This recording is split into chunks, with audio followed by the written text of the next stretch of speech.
আসসালামু আলাইকুম ওয়া রাহমাতুল্লাহি ওয়া বারাকাতুহু। কোরআন পবিত্র রমজান মাসে নাজিল হয়েছে। শাহরু রমাদান আল্লাযী উনজিলা ফীহিল কুরআন। এই সেই রমজান মাস যে মাসে কোরআন নাজিল হয়েছে। হুদাল লিন্নাস ওয়া বায়্যিনাতিম মিনাল হুদা ওয়াল ফুরকান। এই কোরআন হলো মানুষের হেদায়েতের জন্য, মানুষের চিন্তা ও আকীদা বিশ্বাস থেকে শুরু করে ব্যক্তিগত, সামাজিক, পারিবারিক, রাজনৈতিক, সাংস্কৃতিক, অর্থনৈতিক সকল দিক ও বিভাগের কমপ্লিট সমাধান দিয়েছে এই কোরআন। অতএব এই সেই কোরআন যে কোরআন নাজিল হয়েছে এই রমজান মাসে। এই রমজান মাসে কোরআন এমন জিনিস, যে জিনিস আমরা জানি ইজান দারাসাল কুরআনু ইন দারাসাতিল আশিয়াউ কুল্লুহা। যতদিন কোরআন আছে ততদিন দুনিয়া আছে, যতদিন কোরআন আছে ততদিন পৃথিবী, মানুষ, জনপদ সবই আছে। যেদিন ইজান দারাসাল কোরআন, কোরআনের অক্ষর যেদিন থাকবে না, সমস্ত পৃথিবী সেদিন তামা হয়ে যাবে, সমস্ত পৃথিবী ধ্বংস হয়ে কেয়ামত হয়ে যাবে। অতএব এই কোরআন হলো পবিত্র রমজান মাসে নাজিল হয়েছে। এই কোরআনের ফজিলত, গুরুত্ব এত বেশি, যদি আমাদের দেশের প্রেসিডেন্ট, আমাদের দেশের প্রধানমন্ত্রী, প্রধান উপদেষ্টা কোনো একটি গ্রামে যান, তাহলে ওই গ্রামটি অনেক আগ থেকে সাজিয়ে গুছিয়ে সুন্দর করে পরিপাটি করা হয়। এর তাহলে গুরুত্ব হলো ওই গ্রামের নয়, গুরুত্ব হলো যিনি প্রধানমন্ত্রী বা প্রধান উপদেষ্টা যাচ্ছেন তার কারণেই সুন্দর করে লাইটিং সব কিছু করে সাজানো হচ্ছে।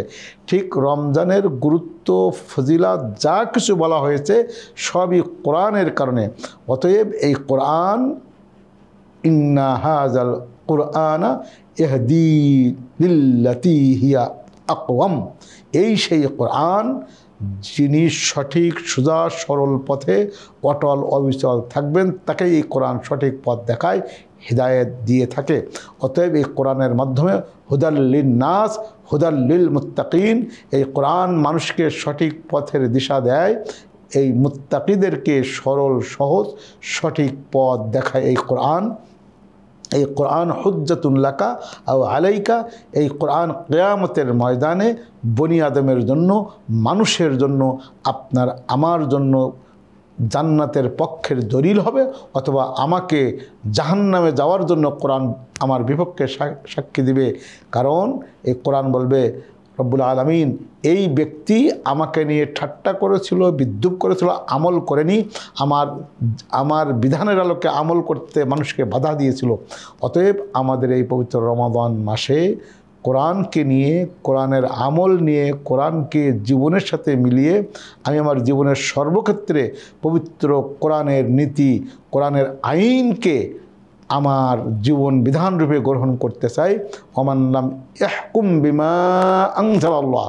আল্লাহর দেয়া এই কোরআন বিধানের আলোকে যদি কেউ সমাজ পরিচালনায় উদ্যোগী না হয়, ফাউলাইকা হুমুল কাফিরুন, তারা নিশ্চিত কাফের, অমুসলিম হয়ে গেল। অন্য আয়াতে বলা হয়েছে ফাউলাইকা হুমুল যালিমুন, তারা জালিম। অন্য আয়াতে বলা হয়েছে ফাউলাইকা হুমুল ফাসিকুন, তারা ফাসিক। অতএব আপনাকে আমাকে এই পবিত্র কোরআনের যে মাহাত্ম্য, যে ফজিলত, যে বারাকা, এই কোরআনকে নিজের জীবনের, এই কোরআন হলো নিজের পরিবারের, এই কোরআন হলো নিজের সমাজের, এই কোরআন মানুষের চিন্তা ও আকীদা বিশ্বাস থেকে শুরু করে ব্যক্তিগত, পারিবারিক, সামাজিক, রাজনৈতিক, সাংস্কৃতিক, অর্থনৈতিক, দেশি বিদেশি সকল সমস্যার একমাত্র সমাধান দিয়েছে আল্লাহ রাব্বুল আলামিন। এই কোরআন নিয়ে আমাদের কমপ্লিট জীবন সাজানোর তৌফিক দান করুন। সমাজের সকল ক্ষেত্রে কোরআনের আইন বাস্তবায়নের তৌফিক দান করুন। আমিন।